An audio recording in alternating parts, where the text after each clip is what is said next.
everyone. My name is Dr. Melissa Sell, and I am so excited and honored to be presenting at this year's Freedom Under Natural Law conference. Thank you, Will, for the invitation. And I'm really excited because what I share is about the 5 biological laws, and this really is the hidden science. I heard that phrase used by Mark Passio in a recent video of his, and how this esoteric hidden science, this knowledge about how the world works, it's hidden from the average person. And the knowledge I'm going to be sharing with you today has been hidden for the last 40 years. It is the Germanic healing knowledge, also called German New Medicine. It is the discovery of Dr. Gerd Hammer of the 5 biological laws. In this, I'm going to show you how the 7 universal principles work in the realm of health and physiology. So this is Dr. Hammer, and he had an experience. This is what happens when people discover natural laws, as they observe. Stuff happens, and they watch, and they look for patterns, and they see something again and again and again. And so this all started with his profound personal tragedy in 1978. He lost his son. His son was shot. He ended up surviving for a few months and then passed away in his father's arms. And following that experience, Dr. Hammer, who had always been healthy, no history of cancer in his family, he developed testicular cancer. And through that experience, he started to put pieces together, and he discovered the hidden science behind why cancer develops, which is a very specific expression of natural law at work in our biology. So this is what happened. So after Dr. Hammer's son died and he developed testicular cancer, he just knew, he had this feeling, there's a connection between the loss of my son and the cancer that I developed. He started to talk to cancer patients. In 1981, he began working in an oncology unit. And so he questioned every man with testicular cancer. Did you lose someone? Did you have a tragic loss in your life prior to your cancer? And every single time it was a yes. For ovarian cancer, also a loss. For breast gland cancer, he found that it was a worry conflict, something that was profoundly worrying that had occurred. For those that had lung cancer, the commonality was a death fright shock. They thought they were going to die. And so these patterns started to emerge, and Dr. Hammer found that, this doesn't seem like it's happening for no reason. That, why the right breast and not the left? Why the lung and not the liver? He found that every cancer has a meaningful biological purpose. And so this purpose is in the body trying to survive. And so the body is ancient and wise, and that it has these programs embedded into it to help us to survive shocking situations. Just think about it logically. If an organism loses its offspring, your child is dead. What is the biological way to rectify that situation, to fix that problem? Well, to enhance the testicle, to enhance the ovary, to make that organism better able to replace what was lost. For the breast gland, what does the breast gland do? It produces breast milk. If you are profoundly worried about the well-being of your injured child, the ancient biology steps in, creates more breast glands so we can produce fluid, nutrition for your offspring that you're worried about. The lung, when you are in a death fright, when you think you're going to die, the difference between life and death could be having enough oxygen in your system to get out to your muscles so that you can get out of this dangerous situation. So he found that there is a purpose. And he actually discovered 5 biological laws. And I'm going to go through each of those laws and show you where we weave in the understanding and recognition of the universal principles. So this is the first biological law. He originally called this law the iron rule of cancer. And so every significant biological special program, so we no longer use the term disease because disease implies wrongness. It implies dis-ease. Something's gone wrong. There's been a malfunction. But this isn't a malfunction. This is intentional and purposeful.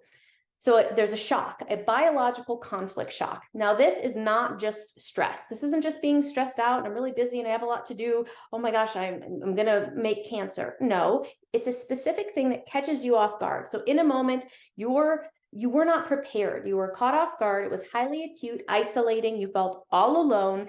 And what happens is the biology steps in and begins adapting. So your psyche Your psyche is not just your conscious thinking mind. This actually is pre-conscious, and it kicks in as soon as it perceives the specific threat to your safety, your reproduction. So your child being injured, or the death fright, or if you've lost something, or if there's been a separation, automatically, simultaneously, the psyche, the brain, and the organ are activated with the biological program that is needed for the solution to that problem. So whether it's, again, a separation, a starvation conflict, a sexual conflict, the body has specific things that it does in the event of certain shocks happening.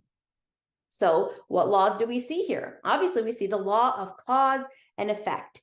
Something happens. The biology is a responder, not an initiator. It doesn't initiate just of its own. Something has to happen. So the psyche, again, is perceiving what's happening, and it's setting into motion. The shocking conflict in the psyche initiates the adaptation cascade to the specific tissues that need to change in order for you to survive.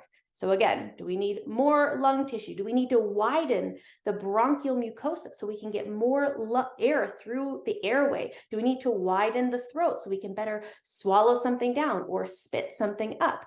You can see how profoundly practical and biological all of these programs are. If you've ever, taken a bite of food that was too big, you didn't quite chew it enough, and you swallowed and it got like back into your throat, and you're like, oh goodness, this might be stuck. In those moments when you have that shock, your body has the ability to produce more mucus so that that bolus of food can slide in better, or you can spit it out better, or it can widen the passageway. How functional is that? So there's a cause that initiates the adaptation.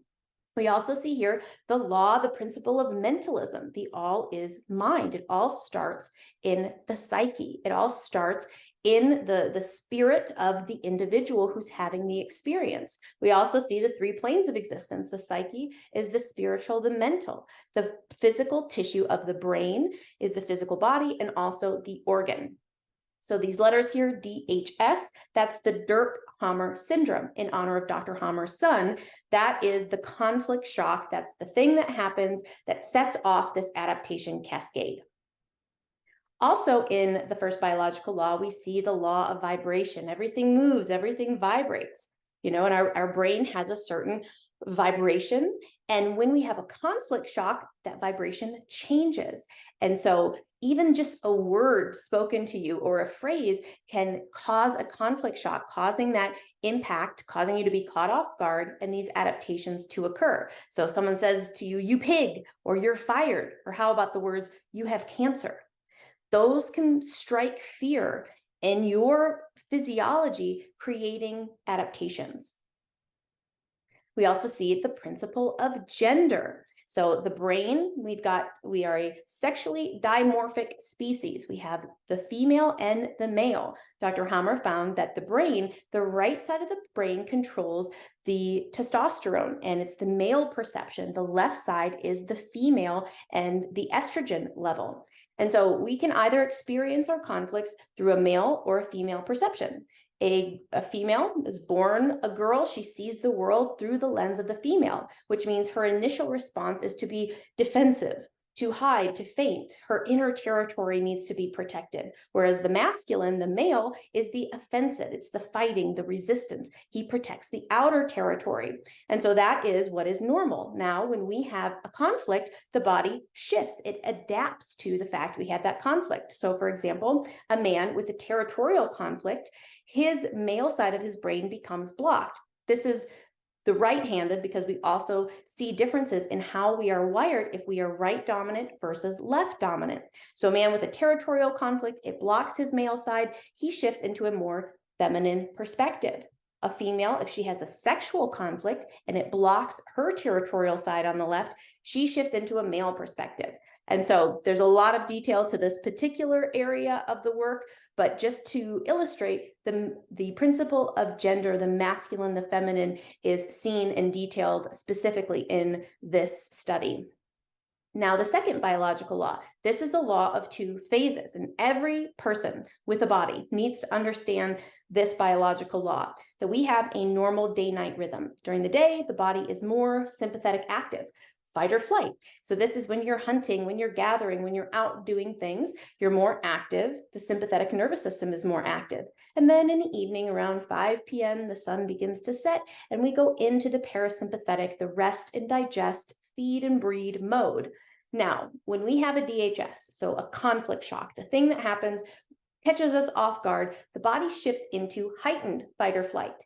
Because again, this is an important thing that happened that is shocking to you. You shift into the cold phase. So you have trouble sleeping, or you wake up at 3 a.m. with the problem on your mind. You're compulsively thinking about it. And the compulsive thinking, think about the things that you think compulsively about. It's an unresolved situation, unresolved conflict. Heart races, we've got no appetite, our energy is high. And then when we resolve the conflict, we find the missing wallet, or our injured child is going to be okay. We resolve the conflict. The body no longer needs to be in that adaptation phase. So what it does is it shifts into the restoration phase. So whatever happened during the conflict, and we'll talk in a moment about what can happen. Again, we can build extra tissue. So we can build extra lung tissue so we can absorb more oxygen. We can build extra colon tissue so we can better digest an indigestible situation, or we can widen a passageway. We can widen a duct in order for more fluids to get through that duct. Now, once we resolve the conflict, we shift into the restoration phase. So whatever was done during the conflict active phase needs to be set to normal. So if we grew extra tissue, we now need to break that tissue down. If we eroded cells, now we need to refill them. So this is also called the hot phase. This is when you're exhausted. So again, if we were high energy during the conflict, now we are exhausted. If we, we have also swelling during this phase, our appetite is back up. Again, appetite was down during the conflict. Now the appetite is back up.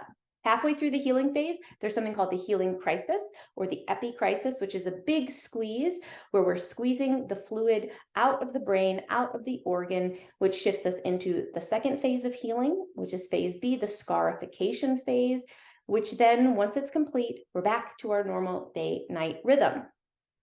Now here we see the law of polarity. So we have the different poles. Everything is dual. Everything has its poles. We have the cold, we have the hot, we have the I can't sleep, and then we have the exhaustion. And again, it's very important for individuals to understand this compass. So I know, oh my goodness, I'm so fatigued and I'm swollen and I'm in pain. Oh, that indicates that my body is in the restoration, in the healing phase, which means that that's right, I was conflicted. I was losing sleep for a few days, and now I'm in the healing phase. So understanding the polarity, understanding how this compass works is very profound for an individual who's navigating their life. Okay, next we have the third biological law, which is also called the ontogenetic system of tumors and cancer equivalent. And so at first, I think I mentioned that Dr. Hammer thought this only applied to cancer, but he found that it doesn't just apply to cancer and tumors, it also applies to a pimple, to a hemorrhoid, to the common cold. And the way that we figure out what the body is doing is by understanding the origin. So ontogenetic, we're looking at the origin tissue. These are germ layers. So when the sperm and the egg came together and the cells started to differentiate, they split into three layers. We have the endoderm, the mesoderm, and the ectoderm. And so these tissues go on to differentiate and become all of your different organs. All of your tissues are built out of one of these three layers. And so functionally, there's four layers. They kind of act, the mesoderm is split into old and new. The old mesoderm behaves like the endoderm. And so we have the different areas of the brain. We have the old brain, the brain stem. So this is the part of the brain that controls the most basic functions. So breathing and reproduction, that's controlled from the endodermal tissues. Then we have the old mesoderm, which is the cerebellum. That's going to be the brain region that's controlling those organs. So remember, when we said the psyche, the brain, and the organ, we always have a certain area in the brain that has the control center for that organ. So the old brain, the way that these tissues function is during the conflict, they grow, they enhance, they get bigger. So our digestive tissues will proliferate. The lung alveoli will proliferate. This yellow group will see tumors grow, adenocarcinomas, they're often called. We'll see additional tissue growth during the conflict. And then once that conflict is resolved, we see tissue decomposition. So what was built must be decomposed. So that works for the endoderm, old brain, and then the mesoderm, the cerebellum. Now the new brain acts a little differently. This we have tissue loss, decrease during the active conflict, followed by tissue restoration. And so the next layer, or the cerebral mesoderm layer, has to do with self-value, with self-worth, your self-esteem. So when you are devaluing yourself, let's say you're feeling like a bad parent, you're feeling like you're not good enough as an athlete, you have loss of connective tissue in your body. There's tissue decrease. And then once that conflict is resolved, there's tissue restoration.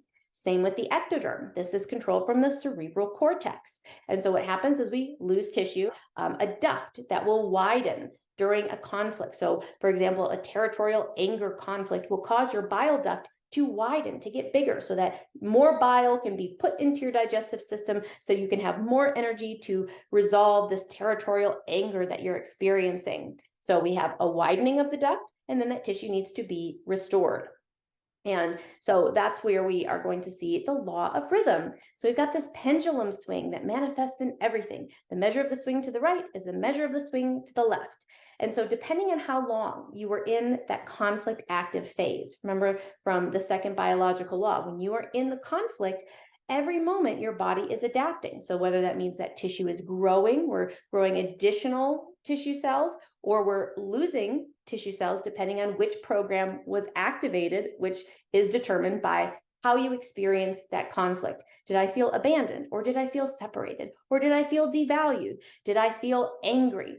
Each of those different flavors, those different vibrations of conflicts determines which of these programs is going to get activated.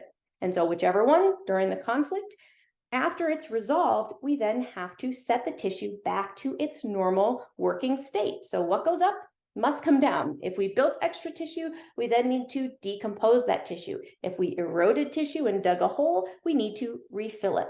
And so that's the relevant thing to look at with the third biological law. Next, we have the fourth biological law, and this is the ontogenetic system of microbes. So conventional medicine and alternative medicine, for the most part, believes that microbes shouldn't be there, that there is an overgrowth, or there's something going wrong, or they are malignant, they're in there doing something bad, pathogenic rather, that the bacteria in and of themselves have evil qualities that are going to make you sick.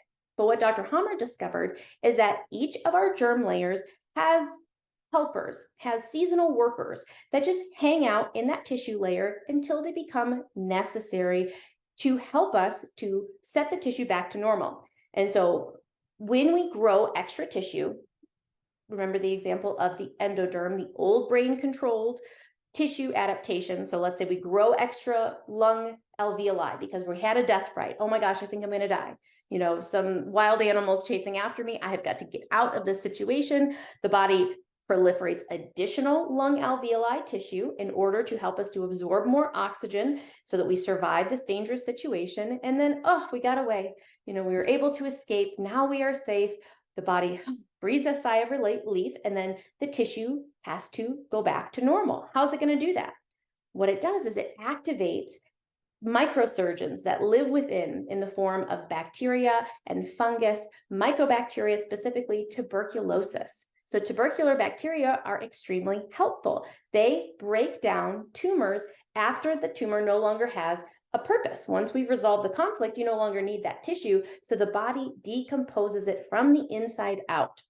And that's what bacteria are always doing. They are never the cause of an infection. That is the inversion. And we know that what does the modern system do? It inverts natural law. And so the inversion of natural law is believing that the microbe is the cause of the illness, when it's the opposite, that the adaptation that was caused from the shock that the person experienced initiated adaptation of either tissue growth or tissue loss. Once that conflict was resolved, the microbe is now here to help with the restoration process. And so we got the wrong guy. It's not the bacteria, it's not the fungus, it's not the parasite causing the problem. That the microbe is activated because of the adaptation. And this is obvious when you know the law of correspondence, when you understand as above, so below. What we see in the macrocosm is in the microcosm. What do we see if there's a stump in the woods? What's growing all over it? We've got fungus all over it. What is the fungus doing? Well, that tissue, that stump is no longer needed. It's being recycled.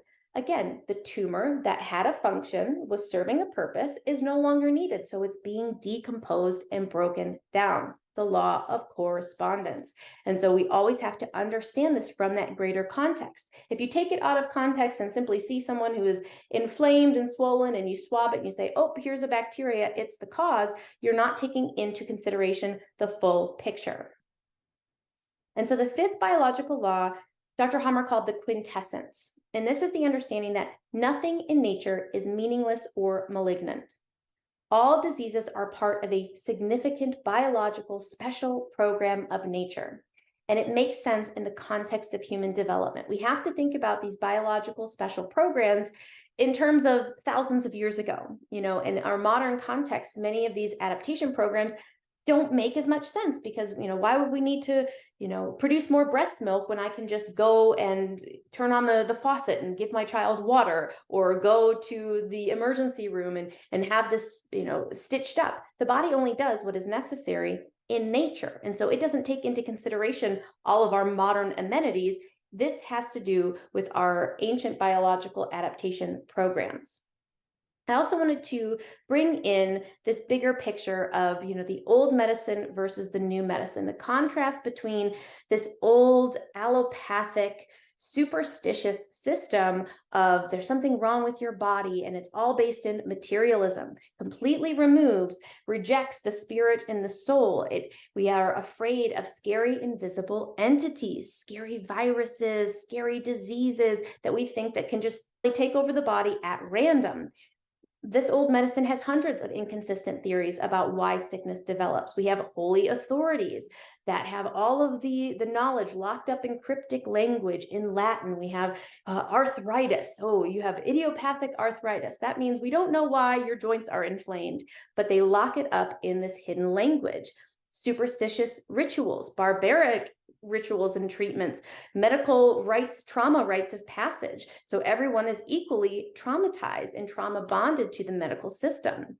The allopathic system is all about symptom suppression, going against biology, antibiotics. We want to, suppress whatever the body is doing. And we can see that this makes sense when you have the division of the elite class who have the esoteric hidden knowledge, the hidden wisdom of how their biology functions.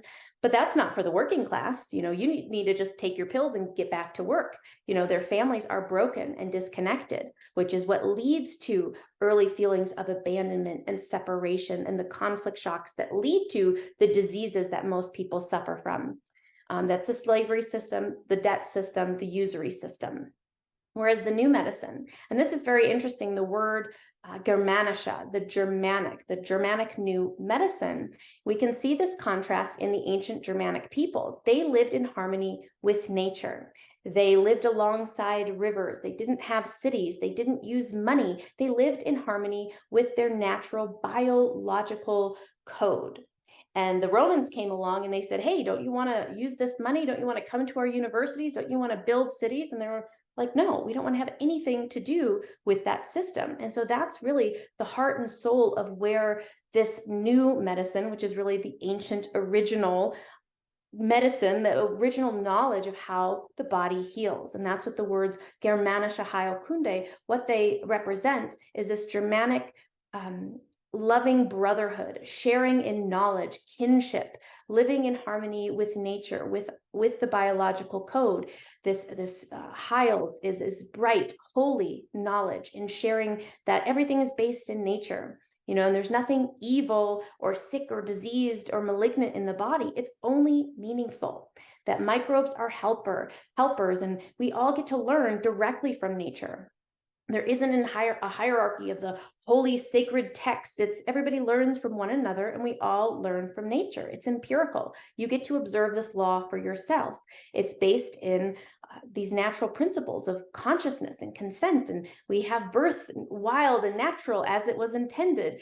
Our interventions we want to support rather than to suppress. And we're not throwing out all of conventional medicine, because there are helpful emergency interventions that are life-saving. And so we don't need to throw it all out. But what we need to do is we need to use it with these natural biological laws in mind. We have harmonious, connected families. We know that it all starts at home with the family, with a child coming into the world safe and secure, not in a state of fear, being monitored and probed for problems, but the understanding that birth is natural. Mothers and babies should be together and remain together. Families should remain whole and intact, and the community should support the whole and intact family. And so that is just a little bit of the bigger philosophical picture of this life-based knowledge of how the body heals. And so to wrap up, I really want to encourage you to study this for yourself. This is not something that you get from a doctor or from an authority figure. This is something that every individual needs to understand for themselves to free themselves from the fear of disease, because often we are just one symptom, one diagnosis away from complete enslavement to a system that does not know or acknowledge the universal laws and principles, the biological laws and principles, and how the body is programmed for life, is programmed for healing. Your body is all about life. It wants you to survive and it wants you to reproduce. That is the life principle. And everything is built around you surviving. Every adaptation is for your benefit. And unless you know that for yourself, fear will take over. And unless you study this for yourself and have an intimate knowledge of how this works in your biology, it's up to you. And so I encourage you, this link here, tinyurl.com/learnghk, is a great resource. You'll find a free tutorial as well as more advanced in-depth tutorials about how all of this works. You're welcome to connect with me at drmelissasell.com. I have a great YouTube channel with a lot of videos. And yeah, this is my passion, to reach people with this specific knowledge of natural law. So I hope you enjoyed this, and hope to see you again. Bye-bye.